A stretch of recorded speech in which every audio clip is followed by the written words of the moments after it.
अस्सलाम वालेकुम स्टूडेंट्स, हमारा आज का टॉपिक है trend in bonding in oxides and chlorides of period 3।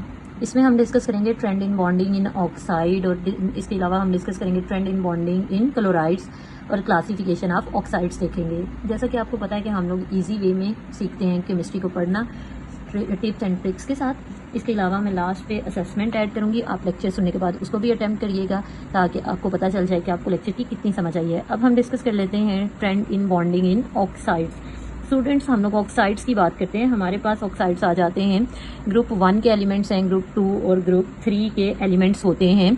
ये आमतौर पे इनमें क्या मौजूद होता है, आयोनिक कैरेक्टर मौजूद होगा। हम इसमें देखेंगे कि जब इनमें आयोनिक करैक्टर है तो स्टूडेंट्स ये हमारे पास क्या होते हैं कि जो इनके ऑक्साइड्स होते हैं वो आमतौर पे क्या होंगे, जेंट आयोनिक होंगे। ठीक है, आयोनिक लैटिक्स होते हैं, यानी ये हमारे पास बड़े मॉलिक्यूल्स हैं, जेंट मॉलिक्यूल्स हैं और इसके अलावा आयोनिक लैटिक्स बनाते हैं, यानी ये क्रिस्टल लैटिक्स की फॉर्म में हमारे पास मौजूद होते हैं। इसके अलावा हमने यहाँ पे बताना है कि इनके पास क्या मौजूद होंगी, स्ट्रॉन्ग इंटरमॉलिक्यूलर फोर्सेज हैं। स्ट्रॉन्ग इंटरमॉलिक्यूलर फोर्सेज क्यों होती हैं, ड्यू टू द चार्ज। ठीक है, चार्ज, अपोजिट चार्ज यहाँ पे मौजूद होगा। जो हमारे पास अपोजिटली चार्ज आयंस होते हैं ये क्या होते हैं, क्लोजली पैक्ड होते हैं। नेक्स्ट स्टूडेंट्स हम बात करेंगे ग्रुप 4 की। इसके अलावा ग्रुप 5 के एलिमेंट्स आ जाते हैं, ग्रुप 6 और ग्रुप 7 के एलिमेंट्स आ जाते हैं। ये हमारे पास क्या होते हैं, कोवेलेंट ऑक्साइड्स बनाते हैं। ठीक है, कोवेलेंट ऑक्साइड बनेंगे और यहाँ पे क्या होगा कि कोवेलेंट मॉलिक्यूल की फॉर्म के अंदर एग्जिस्ट करते हैं विद वीक इंटरमॉलिक्यूलर। अब हम सिंपली ये कह सकते हैं कि हमारे पास क्या होता है, इंक्रीज इलेक्ट्रोनेगेटिविटी। जब इलेक्ट्रोनेगेटिविटी हमारे पास इंक्रीज होगी तो ये क्या कर देगी स्टूडेंट्स, ये करेगी decrease the ionic character, ionic character को कम कर देगी। नेक्स्ट हमारे पास आ जाता है trend in bonding in chloride. इसकी हम बात कर लेते हैं स्टूडेंट्स। क्लोराइड में भी हमारे पास क्या होता है, ग्रुप 1 आ जाता है, ग्रुप 2, इसके अलावा ग्रुप 3 होगा। ये हमारे पास क्या होते हैं, आयोनिक कैरेक्टर होता है। आयोनिक कैरेक्टर का क्या मतलब है कि यहाँ पे भी हमारे पास क्या मौजूद होगा, आयोनिक बॉन्ड होगा। हमारे पास जो ग्रुप 1 के एलिमेंट्स हैं, ग्रुप 2 के, ग्रुप 3 के, ये आयोनिक क्लोराइड बनाते हैं। उसके बाद आपने ये बताना है कि यहाँ पे क्या होता है, अपोजिट चार्ज पार्टिकल्स होते हैं और स्ट्रॉन्ग इलेक्ट्रोस्टैटिक फोर्सेस मौजूद होती हैं। अब हमने ये बताना है कि हमारे पास आ जाता है ग्रुप 4 के एलिमेंट्स होते हैं, ग्रुप 5 के, 6 और 7 के जो एलिमेंट्स हैं ये क्या करते हैं, ये मोर कोवेलेंट होते हैं नेचर में। स्टूडेंट्स, जब ये मोर कोवेलेंट होंगे तो ये हमारे पास क्या बनाते हैं, कोवेलेंट क्लोराइड बनाते हैं, यानी कोवेलेंट क्लोराइड बनाएंगे। इसके अलावा आप लोगों ने ये बताना है कि जब ये कोवेलेंट क्लोराइड बनाते हैं तो हमारे पास क्या होता है कि कोवेलेंट क्लोराइड का करैक्टर इंक्रीज होगा जैसे जैसे हमारे पास electronegativity of central atom increase होगी। नेक्स्ट हमारा टॉपिक आ जाता है क्लासिफिकेशन ऑफ ऑक्साइड्स। ऑक्साइड्स हमारे पास क्या होते हैं, आपने बताना है binary compound of oxygen. Oxygen जब किसी भी दूसरे मेटल एटम के साथ कंबाइन होता है तो बेटे ये हमारे पास क्या बनाएगा, ये ऑक्साइड्स बना देते हैं। स्टूडेंट्स, इसमें हमने बात करनी है, ये देखेंगे हमारे पास क्या है, एटम है प्लस ऑक्सीजन है, कन्वर्ट इनटू ऑक्साइड्स। अब हम बात कर लेते हैं कि हमारे पास ऑक्साइड्स की 3 डिफरेंट क्लासिफिकेशंस आती हैं। एक होते हैं एसिडिक ऑक्साइड्स, इसके अलावा होगा बेसिक ऑक्साइड और थर्ड नंबर पे हमारे पास आ जाता है एम्फोटेरिक ऑक्साइड्स। एम्फोटेरिक ऑक्साइड्स और एसिडिक और बेसिक, इन तीनों को 1 बाय 1 हम डिस्कस करते हैं। हम यहाँ पे देख लेते हैं बेसिक ऑक्साइड्स क्या होते हैं। जब मेटल एटम को आप कंबाइन कर देते हैं ऑक्सीजन के साथ तो ये किस में कन्वर्ट हो जाते हैं, अल्कली में। अल्कली का क्या मतलब होता है, यानी बेस में तब्दील हो जाएंगे। आपने ये बताना है कि मेटल एटम ऑक्सीजन के साथ रिएक्ट करके बेसिक ऑक्साइड बनाते हैं। इसके अलावा ये होता है कि ये हमारे पास यूजुअली क्या होते हैं, आयोनिक इन नेचर, इन ये आयोनिक नेचर होगी बेसिक ऑक्साइड्स की। ग्रुप 1 के एलिमेंट्स हैं और इसके अलावा ग्रुप 2 के एलिमेंट्स होते हैं, ये क्या करेंगे कि रिएक्ट करते हैं ऑक्सीजन के साथ तो हमारे पास क्या बन जाते हैं, बेसिक ऑक्साइड। इसके अलावा हमने ये बताना है कि हमारे पास formation of basic oxide is an exothermic process. Exothermic process का क्या मतलब है कि एनर्जी जो है वो क्या होगी, हमारे पास रिलीज होगी इस प्रोसेस में। इसके बाद हमने ये बताना है, कुछ एग्जांपल डिस्कस कर लेते हैं। एग्जांपल में हमारे पास आ जाएगा जैसे ये सोडियम ऑक्साइड होगा, मैग्नीशियम ऑक्साइड्स होते हैं, इसके अलावा बेरियम ऑक्साइड्स हैं, ये आपके पास क्या होते हैं, ऑक्साइड इन नेचर। ग्रुप 1 के ऑक्साइड्स की हम लोग बात कर लेते हैं। हमारे पास जो ग्रुप 1 के ऑक्साइड्स आ जाते हैं, जैसे हमारे पास ये सोडियम ऑक्साइड आ जाता है, इसका रिएक्शन आप वाटर के साथ करवा दें। जब वाटर के साथ इसका रिएक्शन करवाएंगे तो ये हमारे पास क्या बनेगा, sodium hydro oxide. Reaction highly exothermic होगा। और इसके अलावा आपने ये बताना है कि यहाँ पे जो सोडियम हाइड्रो ऑक्साइड प्रिपेयर हो रहा है इसकी pH जो है वो आपके पास क्या आ जाएगी, 14, क्योंकि ये हाईली बेसिक है। फिर आप लोगों ने ये बताना है कि हमारे पास ऑक्साइड्स ऑफ ग्रुप 2 के एलिमेंट्स आ जाते हैं, जैसे कैल्शियम ऑक्साइड है, आप इसका रिएक्शन वाटर के साथ करवा दें तो ये हमारे पास प्रोड्यूस करेगा calcium hydro oxide. Calcium hydro oxide भी बेसिक होता है नेचर में, लेकिन ये लेस बेसिक है एज कम्पेयर टू सोडियम। इसकी जो पीएच आपके पास होगी वो क्या होगी, 11 से लेकर 12.5 तक।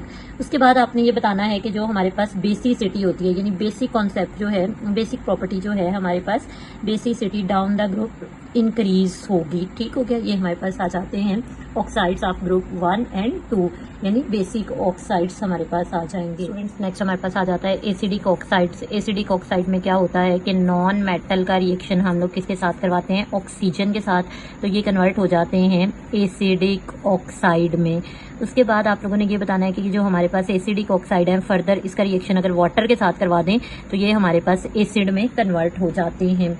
उसके बाद आपने ये बताना है कि ये जो हमारे पास एसिडिक ऑक्साइड्स होते हैं इनके अंदर यूजुअली कोवेलेंट बॉन्ड जो है वो मौजूद होता है। हमारे पास जो एसिडिक ऑक्साइड्स होते हैं इसमें हम लोग क्या कहते हैं कि अगर इंक्रीज हो ऑक्सीडेशन स्टेट इंक्रीज होगी तो इसका मतलब है कि एसिडिक स्ट्रेंथ भी इंक्रीज होती जाती है। इसमें हम लोग एग्जांपल ले लेते हैं। एग्जांपल हमारे पास आ जाएगी स्टूडेंट सल्फर ट्राईऑक्साइड्स और सल्फर डाइऑक्साइड की। सल्फर ट्राईऑक्साइड में ये हमारे पास क्या होगा कि जो सल्फर ट्राईऑक्साइड है ये ज्यादा एसिडिक होता है as compare to sulphur dioxide. इसी तरह से आपके पास आ जाता है नाइट्रोजन के ऑक्साइड्स हैं, नाइट्रोजन डाइनाइट्रोजन मोनोऑक्साइड, ये ज्यादा एसिडिक होगा as compare to nitrogen monoxide. इसी तरह से नाइट्रोजन मोनोऑक्साइड ज्यादा एसिडिक होता है डाइनाइट्रोजन ट्राईऑक्साइड से। इसके अलावा आपके पास आ जाएगा डाइनाइट्रोजन टेट्रा ऑक्साइड, ये ज्यादा एसिडिक होता है डाइनाइट्रोजन पेंटा ऑक्साइड से। उसके बाद हम लोग एग्जांपल डिस्कस कर लेते हैं। स्टूडेंट्स हमारे पास एग्जांपल्स आ जाती हैं, पीरियड 3 से हमने एग्जांपल्स लेनी है। आपके पास ये फास्फोरस ट्राईऑक्साइड आ जाता है, इसका रिएक्शन अगर आप वाटर के साथ करवाते हैं तो ये हमारे पास किस में कन्वर्ट हो जाएगा, फास्फोरस एसिड में कन्वर्ट हो जाता है, ये आपके पास आ जाएगा। इसी तरह से आप लोगों ने क्या करना है कि फास्फोरस पेंटा ऑक्साइड का रिएक्शन अगर आप वाटर के साथ करवाएंगे तो ये फिर भी हमारे पास किसमें कन्वर्ट हो जाएगा, फास्फोरिक एसिड में कन्वर्ट हो जाएगा। इसी तरह से जो फास्फोरिक एसिड है अगर हमने इसकी एसिडिक होगा नेचर में और इसकी जो पीएच है वो 0.5 से लेके 1.5 तक आ जाती है। यहाँ पे पीएच चेंज होती जाएगी हमारे पास जैसे जैसे कंसंट्रेशन चेंज होगी। पीएच लो होगी हमारे पास अगर कंसंट्रेशन चेंज होगी, और वो लो कितनी हो जाएगी, यानी 7 तक पहुंच जाएगी। इसी तरह से हमारे पास सल्फर डाइऑक्साइड आ जाता है। सल्फर डाइऑक्साइड का रिएक्शन अगर हम लोग वाटर के साथ करवाते हैं तो स्टूडेंट्स ये किसमें कन्वर्ट हो जाएगा, सल्फ्यूरस एसिड में कन्वर्ट हो जाता है। इसी तरह से अगर हम सल्फर ट्राईऑक्साइड लेते हैं तो इसका रिएक्शन अगर आप वाटर के साथ करवाएंगे तो ये हमारे पास स्ट्रॉन्ग एसिड यानी सल्फ्यूरिक एसिड में तब्दील हो जाएगा। सल्फ्यूरिक एसिड की अगर हम बात करते हैं तो 25 डिग्री सेल्सियस पे जो आपके पास 1 मोलर पर लीटर सोल्यूशन आ जाता है, इसकी पीएच हमारे पास कितनी होगी, 2.75 इसकी पीएच आ जाती है। इसके अलावा आपके पास क्या आता है कि सिलिकॉन डाइऑक्साइड होगा।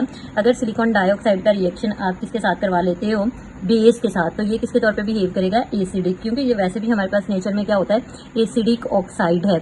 आप इसका रिएक्शन बेस के साथ करवा रहे हैं तो स्टूडेंट्स ये हमारे पास कन्वर्ट हो जाएगा साल्ट में।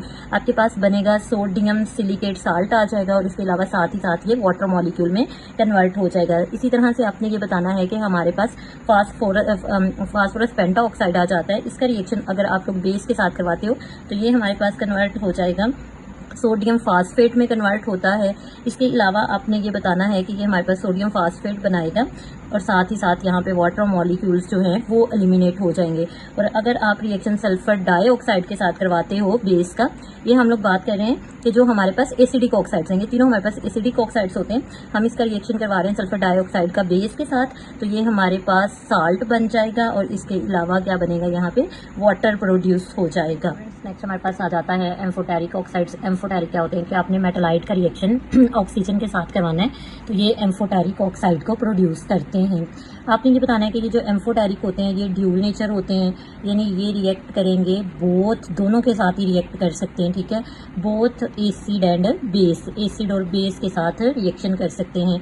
हमारे पास आ जाता है जिंक ऑक्साइड बिहेव कर रहा होता है एम्फोटेरिक ऑक्साइड। इसके अलावा ब्रिलियम ऑक्साइड आ जाता है, बिस्मथ ऑक्साइड्स आ जाते हैं, ये एम्फोटेरिक ऑक्साइड्स होते हैं। इसके अलावा आपने क्या बताना है कि ये किसी भी सब्सटेंस को न्यूट्रलाइज कर देते हैं, ठीक है, सब्सटेंस को क्या करते हैं, न्यूट्रलाइज कर देते हैं। न्यूट्रल करते हैं किस इस सब्सटेंस को, चाहे वो एसिड हो या इसके अलावा बेस हो, ठीक है, दोनों को क्या कर देते हैं, न्यूट्रलाइज। जैसे आपके पास एल्यूमिनियम ट्राईऑक्साइड आ जाता है, एल्यूमिनियम ट्राईऑक्साइड क्या सॉल्युबल है वाटर के अंदर, और इसके अलावा ये हमारे पास क्या है, एम्फोटेरिक ऑक्साइड है। आपने बताना है कि ये एम्फोटेरिक ऑक्साइड है, तो ये क्या करेगा, एसिड के साथ रिएक्ट करेगा तो एज अ बेस, और बेस के साथ रिएक्शन करेगा तो एज एन एसिड।